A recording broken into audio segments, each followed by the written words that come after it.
Quand j'étais petit, par jeu, j'ai capturé un fantôme femelle avec une corde pour en faire mon animal de compagnie. Devenu grand, je me suis lassé. Et quand j'ai voulu m'en débarrasser, ça s'est très mal passé. Je lui reprochais son froid glacial. Alors je lui ai menti, disant que je préférais les femmes chaleureuses, qui auraient cru qu'elle deviendrait plus tard la souveraine du monde des morts. Pour me punir de mon infidélité, elle a tout simplement rayé mon nom du registre du destin, me condamnant à une vie éternelle, à errer pour toujours dans le monde des vivants. Pendant ce temps, elle jouissait du pouvoir absolu dans l'au-delà. Ainsi, nous ne nous reverrions plus jamais, mais contre toute attente, 20 ans plus tard. Ma petite sœur de cœur, Xiaowei, ayant appris ma richesse et mon immortalité, a fait appel à un maître sorcier pour me tuer. Elle a projeté de me tuer et d'envoyer mon âme en enfer, pour ensuite s'emparer de ma fortune colossale. Sur le toit d'un gratte-ciel, je sanglotais à fendre l'âme. Je t'en supplie, ne me frappe pas. Je te donnerai tout mon argent. J'ai peur de la mort, terriblement peur. Parce que l'autre, celle que j'avais quittée, m'avait juré. Si jamais je te revois, Xiaowei, cela fait 10 ans qu'on se connaît, je t'ai toujours bien traité. Laisse-moi vivre, je t'en prie. Prends tout mon argent, implorant, à genoux sur le ciment. Je me frappais le front contre le sol. Presque jusqu'au sang, elle se contentait de me regarder, glaciale. Ce n'est pas seulement ton argent que je veux, c'est aussi ton immortalité. Puisque tu es mon frère, ce qui est à toi est à moi.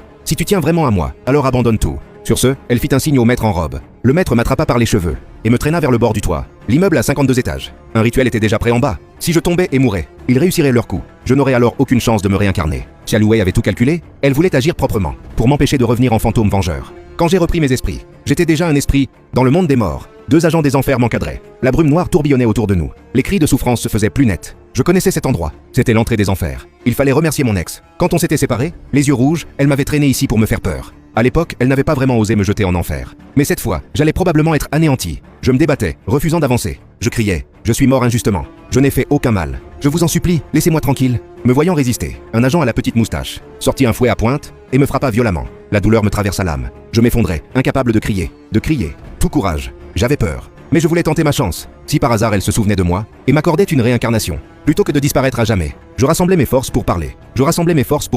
Les 2 agents échangèrent un regard. L'instant d'après, je reçus un nouveau coup de fouet. Mon âme se fendit, je ne pouvais plus émettre un son. Tu oses prononcer le nom de la princesse des enfers? Je ne sais pas comment tu connais ce nom. Mais tiens-toi tranquille, tu souffriras moins, et si ce qu'il dit est vrai, on aura des ennuis, et alors? Ce sorcier nous a dit que ce type n'était pas enregistré. Son nom n'est pas dans le registre. Un sorcier capable peut connaître le nom de la princesse. Quelle trouille! En haut lieu, ils ne sauront pas. On est payé pour faire le boulot. Dépêchons, avant que ça tourne mal. Je compris alors, ils étaient de mèche avec le sorcier. Des agents des enfers qui osent faire ça. Quand j'aperçus la porte des enfers, je tremblais de peur. Mon esprit était glacé d'effroi. Mais soudain, une voix s'approcha. C'est un nouveau? Il a été jugé? Dès qu'il parla, un agent me couvrit la bouche et me tira sur le côté. Le moustachu sortit un paquet de cigarettes et dit en s'approchant, pas de salam alek. Je t'ai posé une question. Ce petit a-t-il été jugé? Oui, bien sûr. On n'oserait pas désobéir aux règles. On n'a pas les moyens. Vous êtes toujours si occupés, vous deux. Reposez-vous quand vous le pouvez. Le général des enfers ne répondit pas. La brume était trop épaisse. Je ne voyais pas son visage. Craignant de perdre ma chance, je mordis la main qui me couvrait la bouche. L'agent lâcha prise. Je courus vers le général, mais un agent me piétina, son pied sur ma tête. Je mordais